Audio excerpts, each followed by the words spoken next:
श्रोताओं नमस्कार। इनसे मिलिए कार्यक्रम में आप सभी का बहुत बहुत स्वागत है। आज हम रूबरू कराने जा रहे हैं एक ऐसी शख्सियत से जिन्हें हाल ही में 3 दिसंबर को अंतर्राष्ट्रीय दिव्यांगजन दिवस के अवसर पर नई दिल्ली में दिव्यांगजन सशक्तिकरण के लिए 2025 का राष्ट्रीय पुरस्कार माननीय राष्ट्रपति महोदया द्वारा प्रदान किया गया।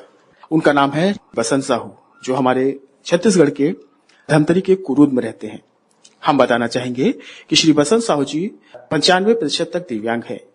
30 वर्ष पहले एक सड़क दुर्घटना में रीढ़ की हड्डी में चोट के कारण इनका शरीर 95% तक निष्क्रिय हो गया था, लेकिन इन्होंने इस परिस्थितियों से हार न मानकर स्वयं को संभाला और चित्रकला में अपनी रुचि को कल्पना के रूप में दीवार पर चित्रकारी के रूप में उकेरना शुरू किया और आज इनका ये शौक कैनवास तक पहुंच गया। चित्रकला के इस क्षेत्र में बसंत साहू जी ने कई चित्रों को उकेरा है। इनकी हजारों कलाकृतियां राष्ट्रीय और अंतर्राष्ट्रीय स्तर पर पहचान बनी हैं। हमारे छत्तीसगढ़ के साथ ही ये पूरे देश के लिए गर्व की बात है कि ऐसे कलाकार हमारे बीच हैं, जिन्होंने परिस्थितियों से हार न मानकर अपनी हुनर को अपना हथियार बनाया। साथ ही प्रेरणा है उन सभी के लिए जो जीवन से हार जाते हैं, लेकिन बसंत साहू जी ने हार न मानकर चित्रकारी के क्षेत्र में एक बहुत अच्छा मुकाम हासिल किया है और इन्हें पुरस्कृत किया गया है। बसंत साहू जी से आज हमारी मुलाकात हुई है और हम जानेंगे इनके बारे में। तो बसंत साहू जी, कार्यक्रम में आपका बहुत बहुत स्वागत है। धन्यवाद। मेरा नाम बसंत साहू है और छत्तीसगढ़ के सभी श्रोताओं को मेरा नमस्कार। जय जोहार, जय छत्तीसगढ़। बसंत जी, सबसे पहले तो कार्यक्रम में हम आपके बारे में जानना चाहेंगे। हाँ, मैं पहले इलेक्ट्रीशियन था और 23 साल का उम्र रहा होगा। उस समय एक एक्सीडेंट में मेरा पूरा शरीर 95% शून्य हो गया। मैं व्हीलचेयर पर आ गया और व्हीलचेयर से मेरा जो शुरुआत है पेंटिंग करने का, आड़ा तिरछा लकीर खींचना शुरू किया। बहुत शून्य से शुरू किया मैं, और ये जो शौक है धीरे धीरे लोग जानने लग गए और मुझे 3 दिसंबर को राष्ट्रीय पुरस्कार मिला माननीय राष्ट्रपति जी से। बहुत अच्छा लगा और मैं जो शुरुआत किया था, जो सफर, वो आज मुझे खुद कुरूद से लेके पूरा छत्तीसगढ़ और देश गर्वान्वित हो रहा है। मुझे बहुत बढ़िया लग रहा है। तो बसंत साहू जी, चित्रकला में आपने बहुत अच्छा कार्य किया है। जब आपके साथ दुर्घटना हुई उसके बाद चित्रकला की ओर आप प्रेरित हुए, तो आप बताएं कि आपने कैसे अपने आप को संभाला और चित्रकला की ओर आपकी जो रुचि थी, शुरुआत आपने कैसे की? बहुत कठिन दौर था वाकई में। आज की स्थिति में देखा जाए कि किसी का एक हाथ भी फ्रैक्चर होता है तो अपने आप को संभाल नहीं पाता है, और मेरा तो पूरा शरीर, चारों हाथ पैर पूरा अस्त व्यस्त हो गए थे। तो सबसे पहले तो शुरुआत ये हुआ कि डॉक्टर ने कहा कि मैं कभी ठीक नहीं हो पाऊंगा, और जैसे ही मैंने सुना मेरे आंखों से आंसू की धारा बहने लग गए। अब मैं क्या करूं करके बहुत ही हीन भावना से ग्रसित हो गया कि मेरे परिवार के लोग मेरे शरीर का सेवा कर रहे हैं, और ये दुख मैं सहन नहीं कर पा रहा था शुरुआत में।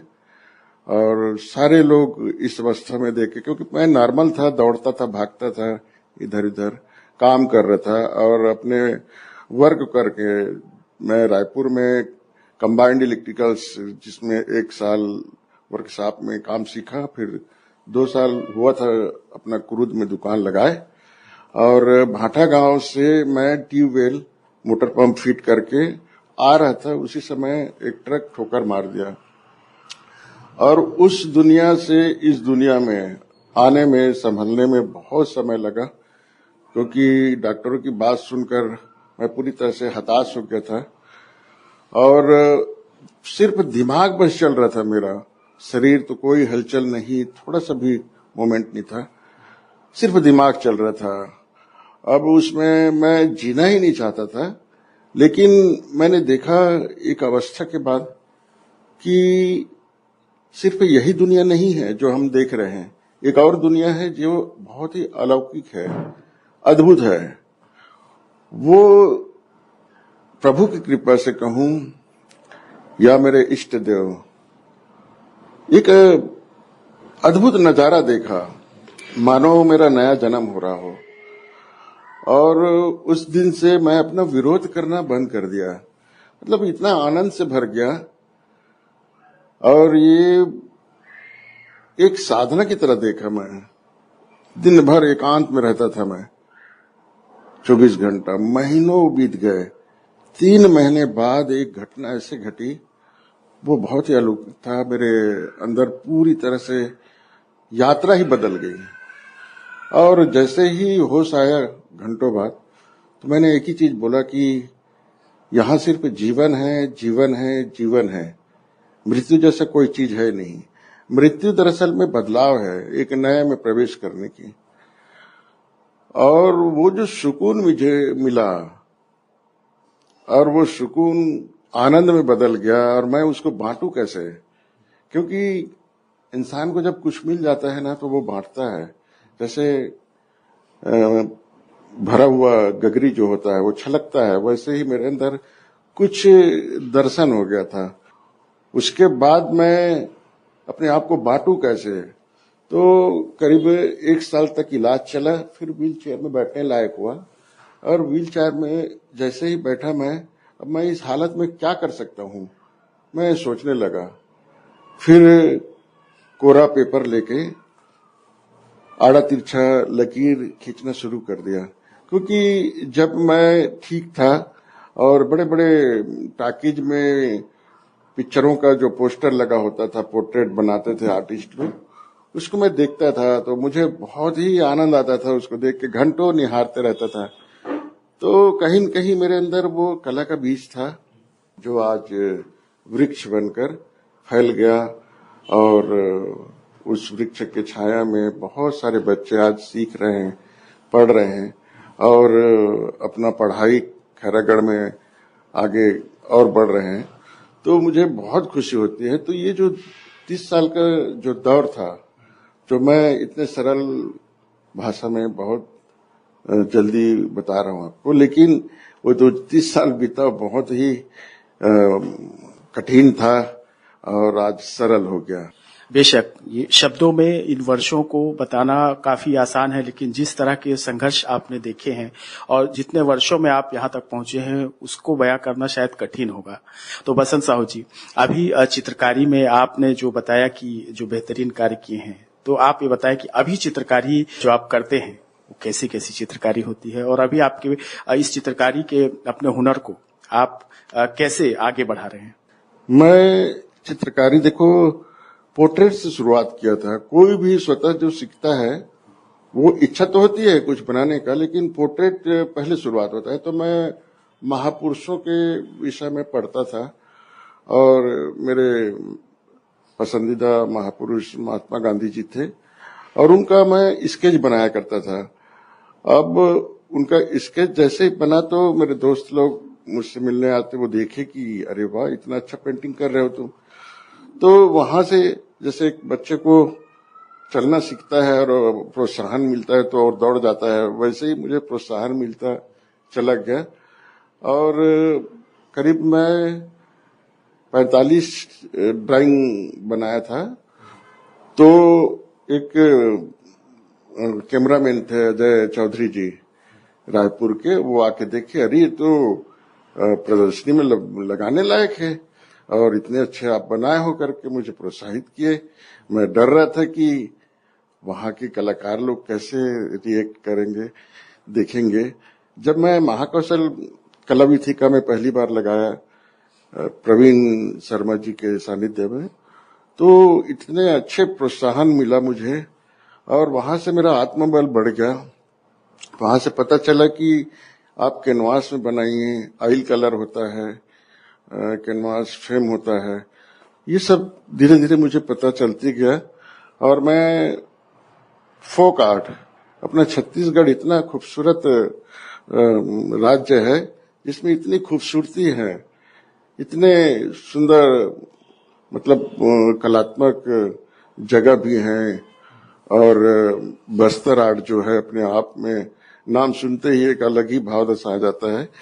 तो इन सब चीजों को मैंने देखा था उन 23 साल में, वो मेरे दिमाग में आते चले गए और उन चीजों को मैं धीरे धीरे उकेरना शुरू कर दिया।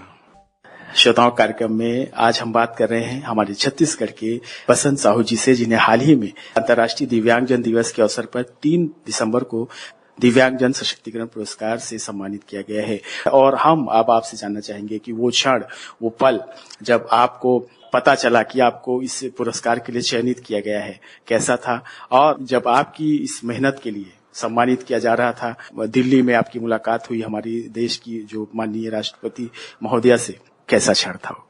बहुत ही अद्भुत क्षण था। मैं पहले बार राजकीय सम्मान मुझे मिला।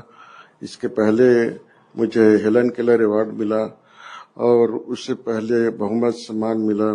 सारे सम्मान अपने आप में बहुत बड़े सम्मान होते हैं, लेकिन महामहिम जी से सम्मान लेना बहुत ही अद्भुत था। मानो मैंने जो शुरुआत किया था कोई काम, जिसको इतने पंख मिल गए और उस कार्य को करने में अब और आनंद आ रहा है। अब मेरा उद्देश्य यही है कि आने वाले जो पीढ़ी हैं, आने वाले जो बच्चे हैं, इच्छुक जो सीखना चाहते हैं, उनको जगह दें, क्योंकि यहाँ पर सैकड़ों बच्चे हैं जो सीख रहे हैं और आगे बढ़ रहे हैं। तो मैं चाह रहा हूँ कि यहाँ पर एक आर्ट स्कूल खुले और मेरा पूरा प्रयास है। बहुत जल्दी मैं रायपुर में अपनी पूरे पेंटिंग्स को लेके आऊंगा वहाँ और पूरी देश को कहूंगा कि ये जो मेरे काम है इन बच्चों के लिए है। मैं अपने पूरे पेंटिंग्स को इन बच्चों को मैं समर्पित करता हूँ, ताकि एक अच्छा सा एक आर्ट स्कूल खुल सके, क्योंकि हर बच्चे में उतना उनके पास पैसा नहीं होता कि वो खैरागढ़ में जाके पढ़े या प्राइवेट स्कूलों में जाके पढ़े। तो मैं एक ऐसा एक व्यवस्था बना देना चाहता हूँ जहाँ पर जो भी प्रतिभावान है गरीबी के नाम से पीछे ना छूट जाए, उनको भी मौका मिले। क्योंकि मैं जब शुरुआत किया था तो दूर दूर तक कोई ऐसा हाथ नहीं दिखा, कोई एक ऐसा सहारा नहीं दिखा था जो मुझे आगे बढ़ाने में मदद करे। तो मैं चाहता हूं कि कोई भी प्रतिभावान बच्चा पीछे ना छूट जाए। तो बसंत साहू जी, जब हमारी स्थिति ऐसी होती है कि हमें ईश्वर का एक सहारा होता है, तो उस समय हमारे आसपास जो होते हैं, हमारे परिचित, हमारे घर वाले, देखा जाए तो आपको परिवार का जो साथ मिला वो कितना आपकी चित्रकारी की कला में आगे बढ़ने के लिए सहयोगी रहा?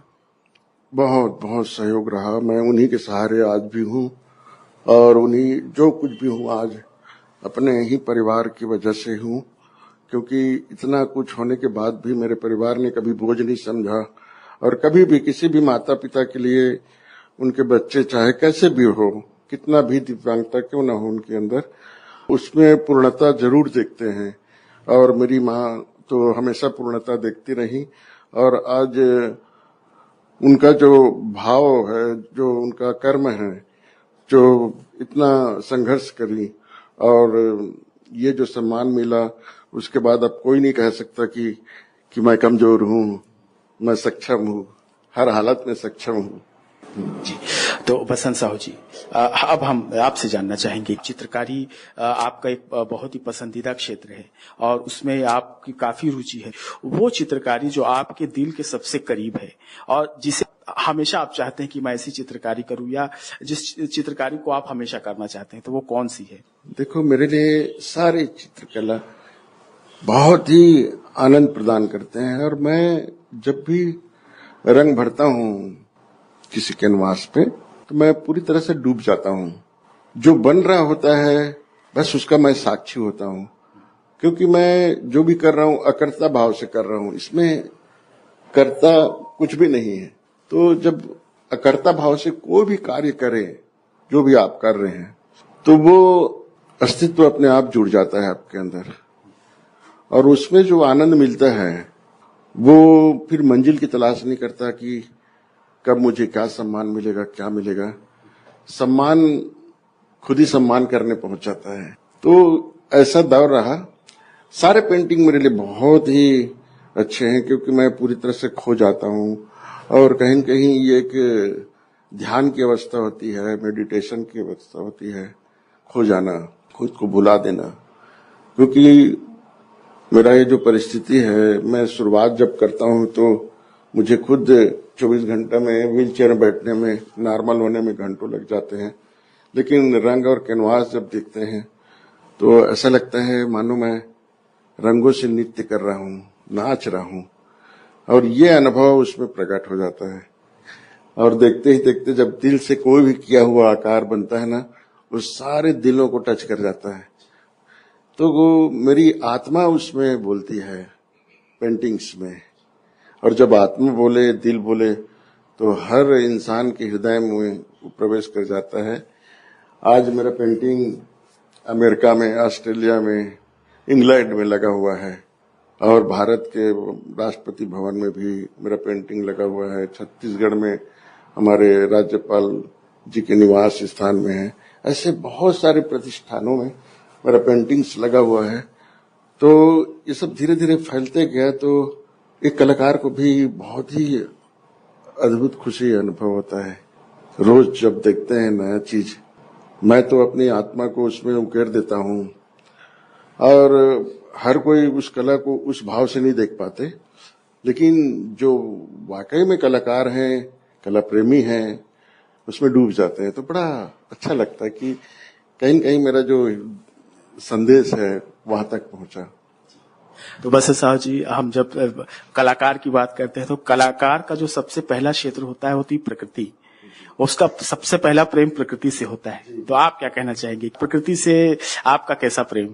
प्रकृति ही तो सिखा रहा है हमें, क्योंकि प्रकृति में जो सृजन हो रहा है अद्भुत रंगों का, इतना तालमेल रहता है। हम एक फूल को देखते हैं, वहीं पर इतने सारे रंग बिरंगे फूल रहते हैं। वो अपने आप में इतना खूबसूरत होता है कि हर किसी का दिल उसमें प्रवेश कर जाता है, अद्भुत रहता है। तो प्रकृति हमें पूरी तरह से सिखा रहा है, और हम प्रकृति के हिस्सा हैं। और कहीं कहीं लगता है कि जब हम ध्यान करते हैं, साधना करते हैं, तो जैसे माँ पार्वती शिवत्व को पाने के लिए हजारों साल तपस्या करी, तो हमारा जो कर्म है, जो हम कर रहे हैं, वो भी एक तपस्या ही है अपने अंदर के उस शिव तत्व को पाने के लिए। कहीं न कहीं ये जो हमारा जो शरीर है, जो धरती माता हमें पोषक तत्व देती है, और ये शरीर हमारा बनता है इतनी सूक्ष्म रूप से। अब उसको हम ध्यान साधना में नहीं गए हैं तो देख नहीं पाते उसको, लेकिन वास्तव में ये हमारा जो शरीर है प्रकृति का हिस्सा है। लेकिन हमारे अंदर वो जो शिव तत्व है, जिसको हम आत्मा कहते हैं, वो अपने आप में पूर्ण है। उसी की खोज के लिए हर कोई इन सब छोटे छोटे सुखों में खोज रहे हैं, और मुझे लगता है कि मैं उसका थोड़ा सा अनुभव कर पाया हूँ। तभी मैं इतने एकांतवास में इन 30 सालों में मुझे ऐसा लगा कि चुटकी में बीत गया हो। क्योंकि जहां आनंद हो ना, समय एक क्षण लगता है बीतते हैं, और जहां दुख हो, रुदन हो, रोना हो, एक एक पल इतना भारी हो जाता है। तो ये प्रकृति हमें सिखाता है, क्योंकि हम सब एक धारा में बह रहे हैं। आज एक छोटा सा बच्चा जन्म लेता है, वो भी उसी धारा में है जैसे 80 साल का बूढ़े लोग जा रहे हैं। तो हमें युवा अवस्था में उस परम सत्य के, है ना, आध्यात्मिक जीवन की यात्रा थोड़ी सी भी अगर शुरुआत हो गई, तो हमारा हर एक क्षण जो बीत रहा है वो उत्सव बन जाता है। और मृत्यु भी उत्सव ही है, मेरा अनुभव है। मृत्यु उत्सव है, नए की शुरुआत है।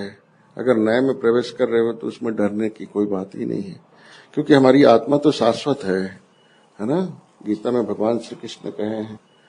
बसंत साहब जी, आप प्रेरणा है हमारे लिए और उन सभी के लिए जो जीवन जीना चाहते हैं, जो कठिन परिस्थितियों से भी गुजर रहे हैं, और उनको जो बल मिलता है जब आपकी बातें सामने आती हैं, आपके बारे में जब जानते हैं, तब उनको बल मिलता है कि हाँ, जीवन कहीं से भी शुरू किया जा सकता है। तो बसंत साहब जी, हम आपसे जानना चाहेंगे कि आप उन लोगों को बताएं जो जीवन से हार जाते हैं, थोड़ी सी मुसीबतों में उनका मनोबल टूट जाता है, तो उन्हें कैसे जो है अपने अंदर की शक्तियों का इस्तेमाल करना चाहिए और कैसे उन्हें अपने आप को संभालना चाहिए, क्योंकि आप जिन परिस्थितियों से आज यहाँ तक पहुंचे हैं, तो आप उनके लिए प्रेरणा है। तो आप क्या बताना चाहेंगे? जीवन में गिरना बुरा नहीं, गिरकर उठना सबसे बड़ी जीत है। इसलिए अपनी गलतियों से सीखो, उस पर अमल करो। अगर सोच सकारात्मक है तो रास्ता खुद ब खुद बन जाता है। कठिन समय हमें मजबूत बनाता है, कमजोर नहीं। जहां आस्था होती है वहां असंभव भी संभव हो जाता है। तो अपने कर्म ऊपर भरोसा रखें, और अस्तित्व ने हमें कर्म करने यहाँ पर भेजा है। हम फल की चिंता किए बगैर अगर कर्म करते हैं तो वो परमात्मा कब, कहाँ, कब, किस रूप में फल दे कोई नहीं जानता। हमारे बस में सिर्फ कर्म करना है, मन लगा के करें, 100% दे कम से कम अपने आप को। तो श्रोताओं, इनसे मिलिए कार्यक्रम में अभी हम बात कर रहे थे हमारे प्रदेश छत्तीसगढ़ के चित्रकार बसंत साहू जी से, जिन्हें अभी हाल ही में 3 दिसंबर को राष्ट्रीय दिव्यांगजन सशक्तिकरण पुरस्कार 2025 से पुरस्कृत किया गया है। बसंत जी, कार्यक्रम में आपने हमारे श्रोताओं को जो बातें बताई इसके लिए बहुत बहुत धन्यवाद। इनसे मिले कार्यक्रम से हमें यही अनुमति दीजिए। नमस्कार।